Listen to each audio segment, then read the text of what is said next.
வீதி லீடர்ஸ் அமைப்பினுடைய UK volunteers எல்லோரும் ஒரு மிகப்பெரிய கார் ரேலியை ஸ்விண்டன் பகுதியில் வீதி லீடர்ஸ் அமைப்புக்காக நடத்தி காட்டியிருக்கிறீங்க.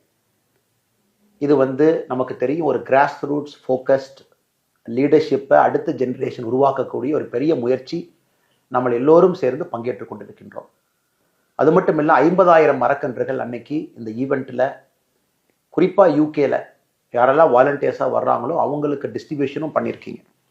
ஸோ இந்த நேரத்தில் இந்த நிகழ்வை முன்னின்று நடத்திய எல்லோருக்கும் என்னுடைய நெஞ்சார்ந்த வாழ்த்துக்கள், நன்றிகள். குறிப்பாக சரவணன் அவர்கள், முரளி அவர்கள், தம்பிராஜ் அவர்கள், குரு அவர்கள், கோபி அவர்கள், சுகுமார் அவர்கள், அதே போல எல்லா வாலண்டியர்ஸ் யாரெல்லாம், நிறைய குழந்தைகள் அன்னைக்கு பங்கேற்றீங்க. ஸோ வீதி லீடர்ஸை பொறுத்த வரைக்கும் இது எல்லோருக்குமான ஒரு இயக்கம், மாற்றத்துக்கான இயக்கம். கிராஸ் ரூட்ஸ்ல இருந்து அடுத்த ஜென்ரேஷன் லீடர்ஸை, எவிடன்ஸ் பேஸ்ட் கவர்னன்ஸ் ரெடி லீடர்ஸை உருவாக்குவதற்கான ஒரு பெரிய முயற்சி. கோயம்புத்தூர்ல APJ Abdul Kalam centre for ethics and politics மிக விரைவில் வர இருக்கு. ஆகஸ்ட் 15ஆம் தேதி நம்முடைய சுதந்திர தினம், அதை ஒட்டி அதை திறக்கணும். லட்சக்கணக்கான வாலண்டியர்ஸுக்கு பொலிட்டிக்கல் ட்ரைனிங் கொடுக்கணும், கவர்னன்ஸ் ரெடி பண்ணணும் அப்படிங்கிற பெரிய ஒரு கோலோட நம்முடைய வாலண்டியர்ஸ் இறங்கியிருக்கிறாங்க. அதே நேரத்தில் லட்சக்கணக்கான வாலண்டியர்ஸ் ரெஜிஸ்டர் பண்ணிக்கிட்டே இருக்காங்க. எவ்ரி டே எவ்ரி மினிட் யாரோ ஒருத்தர் உலகத்தில் தமிழர்கள் ரெஜிஸ்டர் பண்ணுறாங்க. ஸோ நம்முடைய நோக்கம் எல்லாம் இந்திய நாடு மிக உயர்ந்த இடத்துக்கு போய்கிட்டே இருக்கணும், அதில் தமிழகம் முதன்மையான இடத்துல இருக்கணும் அப்படிங்கிற ஒற்றை நோக்கில், ஒற்றை கருத்தில் நாம் எல்லா இனத்தையும், எல்லா மதத்தையும், எல்லா சாதியும் இணைத்து நாம் தமிழர்கள், நாம் இந்தியர்கள் என்கின்ற ஒற்றை கருத்தோடு அதை முன்னாடி எடுத்துகிட்டு போகிறக்கு நம்ம முயற்சி பண்ணுறோம்.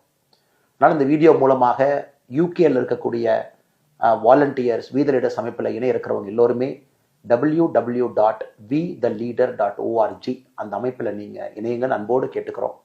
ஸோ ஜூலை 1ஆம் தேதியிலிருந்து நம்முடைய கள நடவடிக்கை ஆரம்பிக்க இருக்கிறது. நம்ம ஜூலை மாதம் முழுவதுமே ட்ரக்ஸுக்கு எதிரான ஒரு மாதமாக எப்பொழுதுமே கவர்மெண்ட் செய்யணும்னு பார்ப்போம். அது சிவிக் ஆக்ஷன், பப்ளிக் நம்ம மோட்டிவேட் பண்ணி, நாம் குறிப்பாக ட்ரக்கை பொறுத்த வரைக்கும் டிமாண்ட் ரிடக்ஷனில் நம்முடைய வீதி லீடர்ஸ் முழுசாக இறங்க போகுது. ஜூலை மாதம் முழுவதுமே, ஆகஸ்ட் மாதம் முழுவதுமே சுற்றுச்சூழலுக்காக. உங்களுக்கு தெரியும், எல்னினோ எங்கேயோ நடக்குது, எனக்கு தமிழகத்தில் வறட்சி, இந்த வருஷம் மழை வரல. தமிழகத்தில் நம்முடைய கிரீன் கவர்லாம் பார்க்குறோம். இதெல்லாம் யார் பார்க்குறது? ரோடு சென்டரில் யாரை பார்க்குறது? வீதி லீடர்ஸ் நம்ம பார்க்குறோம். மக்களுக்காக நாம் இறங்குறோம். எல்லாம் அரசு மேலே பழி போடுவதை விட மக்களாக நாம் இறங்கி செய்வோம் அப்படிங்கிறதுக்காக ஆகஸ்ட் மாதம் முழுவதுமே சுற்றுச்சூழலுக்காக, வனத்தை அதிகப்படுத்துவதற்கான முயற்சியில் நாம் இறங்கியிருக்கோம். இந்த மாதிரி ஒரு மாதமே ஒரு ஃபோக்கஸ்ட் இனிஷியேட்டிவோட நம்ம இறங்குறோம். ஜூலை 1 முதல் வாரத்தில் உங்களுக்கு வீதி லீடர்ஸ் ஆப் வந்துடும். பர்சனலைஸ்ட் ஸ்பேஸ், கம்யூனிட்டியோட நீங்கள் கனெக்ட் பண்ணிக்கலாம், நிறைய விஷயங்கள் செய்யலாம். அதனால் யூகேனுடைய எல்லா வாலண்டியர்ஸ்க்கும், குறிப்பாக சரவணன் அவங்க ஆரம்பித்து எல்லோருக்கும் என்னுடைய நன்றிகளை தெரிவித்து, தொடர்ந்து நீங்கள் நம்பிக்கை வைத்து வீதி லீடர்ஸில் ஒரு வாலண்டியராக நீங்கள் பயணம் பண்ணுறீங்க. நிறைய நம்முடைய யூகே தமிழ் சொந்தங்களை நீங்கள் அதை இணைக்கணும். நம்ம தமிழ்நாட்டில் நடக்கக்கூடிய நடவடிக்கைகள் யூகேலையும் மக்களுக்கு பயன்படுற மாதிரி இருக்கணும், தமிழ் சொந்தங்களுக்கு பயன்படுற மாதிரி இருக்கணும். நீங்கள் தமிழ்நாட்டுக்கு வரும்பொழுது உங்கள் சொந்த ஊர், சொந்த கிராமம், நீங்கள் வசிக்கிற இடத்துலையும் இந்த சோஷியல் ஆக்டிவிட்டியை நீங்கள் முன்னிறுத்தி எடுத்து செல்லணும். அதனால் இந்த கார் ரேலி செய்து இதை இனிஷியேட் பண்ண உங்கள் எல்லோருக்கும் நன்றி தெரிவித்து, வருகின்ற காலம் வசந்த காலமாக, பொற்காலமாக வீதி லீடர்ஸுக்கும், தமிழக மக்களுக்கும், இந்திய மக்களுக்கும், உலக மக்களுக்கும் அமையட்டும் என்று சொல்லி என்னுடைய உரையை முடித்துக் கொள்கின்றேன். நன்றி, வணக்கம், ஜெய்ஹிந்த். ஸோ இந்த 4 நிமிட வீடியோ அண்ணாமலை அவர்கள் வெளியிட்டிருக்கிறாங்க. ஆக்சுவலாக அது எப்படி வெளியே வந்துச்சுன்னு எனக்கு தெரியல. ஏன்னா அஃபிஷியல் ட்விட்டர் ஹேண்டில்லையோ, இன்ஸ்டாகிராம்லேயோ அந்த மாதிரி எதுலேயுமே இல்லை, யூடியூப் சேனல்லையும் இல்லை. ஆனால் சமூக வலைதளத்தில் எல்லோரும் இதை ஷேர் பண்ணிகிட்டு இருந்தாங்க. ஸோ எனக்கு ஆனால் அது அத்தன்டிக் தான், அதனால் நான் அதை உங்ககிட்ட போயிடலாம் அப்படின்னு. எனக்கு இதில் 2-3 விஷயங்கள் நல்லா பட்டுச்சு.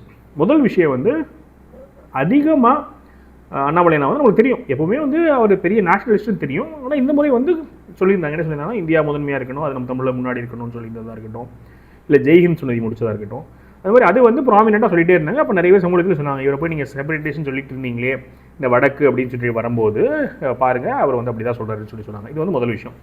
ரெண்டாவது, ஒரு 3 ப்ரோக்ராம் பற்றி அறிவிச்சிருக்கிறாங்க. முதல்ல ஜூலை மாதம் ட்ரக்ஸுக்கு எதிரான போராட்டம் இருக்கும். அதுக்கப்புறம் ஆகஸ்ட் மாதம் இது இருக்க போது சுற்றுச்சூழல் சம்மந்தமானது இருக்கும் அப்படின்ற மாதிரி சொல்லியிருந்தாங்க. அதுக்கப்புறம் ஆகஸ்ட் 15 அந்த சென்டர் ஆஃப் எத்திக்ஸ், அதுக்கு ஒரு மிகப்பெரிய ஃபெசிலிட்டி ஒன்றுனாங்க. அது லட்சக்கணக்கான பேர் ட்ரெயின் பண்ண போகிறோம்னு சொல்லியிருக்காங்க. ஏன்னா கிட்டத்தட்ட 40,000, 50,000, 70,000 பேருக்கு மேலே ரெக்வஸ்ட் கொடுத்துருக்காங்க. நான் லோக்கல் போர்டு எலெக்ஷனில் போட்டியிட போகிறேன்னு சொல்லிட்டு ரெக்வஸ்ட் கொடுத்துருக்காங்கன்னு சொல்லியிருக்காங்க. ஸோ ஸோ லட்சக்கணக்கான பேரை ட்ரெயின் பண்ணுறதுக்கான ஃபெசிலிட்டின்னு சொல்கிறாங்க. ஸோ மிகப்பெரிய ஃபெசிலிட்டியாக இருக்கும்னு நினைக்கிறேன். எனக்கு தெரிஞ்ச அந்த ஃபெசிலிட்டியோடைய அந்த ரூம் டூர், வீடு ஹவுஸ் டூர்லாம் சொல்லுவாங்க, அந்த மாதிரிலாம் ஃபுல்லாக டூர் பண்ணி காமிப்பாங்கன்னு நினைக்கிறேன். எனக்கு தெரிஞ்சு ஒரு நல்ல ஹை எண்ட் இந்த ஆடிட்டோரியம்லாம் இருக்கும்ல, ஸோ அந்த மாதிரி வேர்ல்டு கிளாஸில் ஒரு ஃபெசிலிட்டி இருக்கும்னு நினைக்கிறேன். லெக்சர்ஸ் அட்டன் பண்ணுறதுக்கு, இல்லாட்டி விஷுவல்ஸ் பார்க்குறதுக்கு, இப்போ ஒர்க் ஷாப்ஸ் மாதிரி பண்ணுறதுக்குலாம் நிறைய ஹை எண்டாக சூப்பராக ஏற்பாடு பண்ணுவாருன்னு நினைக்கிறேன். ஸோ அது ஆகஸ்ட் 15 வருங்கிறாங்க. ரொம்ப சீக்கிரம் தான், ஆக்சுவலாக 45 டேஸில் அவ்வளோ ஃபெசிலிட்டி பில்ட் பண்ணிடுவாங்கன்னு நினைக்கிறேன். இன்னொன்று ஜூலை மாதம், இன்னும் நெக்ஸ்ட் மந்த் வந்து ஒரு மொபைல் அப்ளிகேஷன் வரும். அதில் நீங்கள் என்ன பண்ணலாம்னா கம்யூனிட்டியோட கனெக்ட் பண்ணலாம் அப்படின்ற மாதிரி சொல்லியிருக்காங்க. அதுவும் வந்து ஒரு பெரிய பிரேக் த்ரூவாக இருக்கும்னு நினைக்கிறேன். ஸோ இந்த 4 விஷயம், ட்ரக்ஸுக்கு எதிரான போராட்டம், சுற்றுச்சூழலுக்காக ஒரு அவேர்னஸ் ப்ரோக்ராமு, இப்போ எல்னினோ பற்றி சொல்லியிருந்தாங்க, எல்னினோனால் வறட்சி இருக்கா பதில் சொல்லியிருந்தாங்க, அப்புறம் மொபைல் அப்ளிகேஷனு, அப்புறம் அந்த ஃபெசிலிட்டியோடைய லான்ச் ஓப்பன் பண்ணுறது சுதந்திர தினத்தை ஒட்டி இருக்கும் அப்படின்ற மாதிரி சொல்லியிருக்காங்க அப்துல் கலாம் ஐயா பேரில். ஸோ நிறைய அப்டேட்ஸ் இருக்குது. ப்ளஸ் ஜூலை மாதம் ப்ரெஸ்ஸை சந்திக்கிறேன்னு சொல்லியிருக்கிறாங்க. ஸோ எனக்கு தெரியுது, நல்லா பிளான் பண்ணி அடுத்தடுத்து ப்ரோக்ராம் வச்சுருக்கிறாங்க. ஸோ ஜெய்ஹிந்தோட முடிச்சது ரொம்ப சந்தோஷமாக இருந்தது. ஸோ அதை உங்கள்கிட்ட உடனே பகிர்ந்துடலாம் அப்படின்னு தான் வீடியோ நோக்கம். உங்களோட கருத்துக்கள் எப்போ கூட கண்டிப்பாக பதிவு பண்ணுங்கள். மேலும் ஒரு பாசிட்டிவ் வீடியோ சந்திக்கிறேன். வணக்கம்.